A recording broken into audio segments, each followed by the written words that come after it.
ये कंटिन्यूटी दिखाता है, स्टेबिलिटी दिखाता है सरकार की सोच में, सरकार की नीतियों में, जो कहीं ना कहीं वैश्विक स्तर पर भी हमारी पहचान को मजबूत करता है। इंपोर्ट एक्सपोर्ट्स को हम लोगों ने मजबूती देने की इसमें बात की है, और ईज़ ऑफ बिजनेस के साथ साथ ईज़ ऑफ लिविंग पे इस सरकार का, हमारी सरकार का बल रहा है। रिफॉर्म एक्सप्रेस का जिक्र मेरे प्रधानमंत्री आदरणीय नरेंद्र मोदी जी करते रहे, और रिफॉर्म्स के माध्यम से तो रिफॉर्म्स की ही ज्यादातर बात हो रही है जो सत्ता पक्ष की तरफ से बयान सामने आ रहे हैं। सर, आपको क्या क्या नया रिफॉर्म इसमें आपको दिखा इस बजट में? नहीं, देखिए, जहाँ तक रिफॉर्म्स की बात है, कई रिफॉर्म्स ऐसे किए गए हैं जो फंडामेंटली किए गए हैं, जिस वजह से, जैसे फिजिकल डेफिसिट की बात हो रही है, तो फिजिकल डेफिसिट कम करने की दिशा में काम किया जा रहा है। एकदम से टारगेट बहुत ज़्यादा घटाया नहीं गया है, जो 4.5 था 4.3 किया गया है। इसी तरीके से और भी काम किए गए बड़े, लेकिन देश को तत्काल ज़रूरत पे जिस पे जो काम था, डिफेंस सेक्टर पे काम करना या AI के सेक्टर पे, जिस पे मैं पहले भी बात कर चुका हूँ, उस पर काम हुआ है।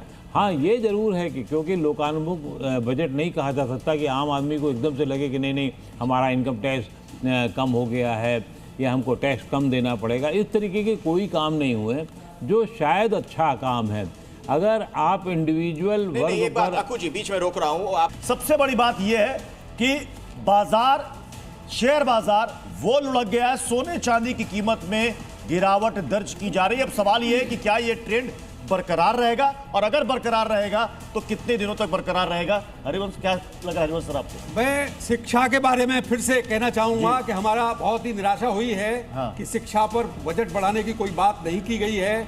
जब तक हम शिक्षा पर खर्च ज्यादा नहीं करेंगे, विकसित भारत की दूरी हमसे बनी रहेगी, और हम उन ऐसे टैलेंटेड मैनेजर्स और लीडर्स नहीं बना पाएंगे जिनकी जरूरत विकसित भारत के लिए है। यानी बजट को थोड़ा आसान भाषा में समझ लिया जाए। और हमारे साथ कुछ अलग अलग सेक्टर के लोग हैं, जैसे खजांची जी हैं, मुनीम जी हैं, सेठ जी हैं। तो खजांची जी, आपसे पहला सवाल, खजाने में क्या आएगा इस बजट से आम आदमी के? आम आदमी के बजट में या सरकार के बजट में? नहीं, आम आदमी के लिए बताइए, सरकार की कैलकुलेशन तो सबको पता होगी। आम आदमी के हिस्से में तो कुछ नहीं आया। जो हम कहते हैं बजट के स्लैब्स हम देखते हैं, एक्सपेक्टेड था, नहीं आया, लेकिन गया कुछ नहीं, ये बात भी सही है। लेकिन वो राजस्व घाटा जो है वो पूरा कहाँ से होगा, ये क्वेश्चन तो आम आदमी को पूछना ही होगा ना। आम आदमी जानना तो चाहेगा वो राजस्व घाटा कहाँ से पूरा होगा। अगर आप कॉरिडोर बनाएंगे, आप रेलवे बनाएंगे, ये कहाँ से आएगा? टैक्स स्लैब तो बढ़ा नहीं, टैक्स स्लैब घटा भी नहीं, तो वो इनडायरेक्टली हमारे ऊपर ही पड़ेगा। हाँ, STT जो है मार्केट को प्रभाव डाला है, और STT से प्रभाव पड़ता है। जो ऑप्शन ट्रेडिंग करते हैं सिर्फ वो सट्टेबाजी नहीं करते हैं, कुछ लोग हेज करने के लिए भी करते हैं पोजीशंस को। आप अपने पोर्टफोलियो को, जिनका बड़ा पोर्टफोलियो, बचाने के लिए भी हेज करते हैं।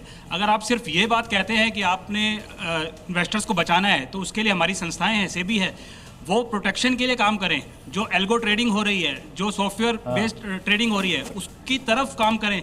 हम देखते हैं सॉफ्टवेयर की वजह से कितना उछाल आ जाता है, उसको रोकने की दिशा में अवेयरनेस बढ़ाने के लिए काम करें, ना कि टैक्स बढ़ाकर।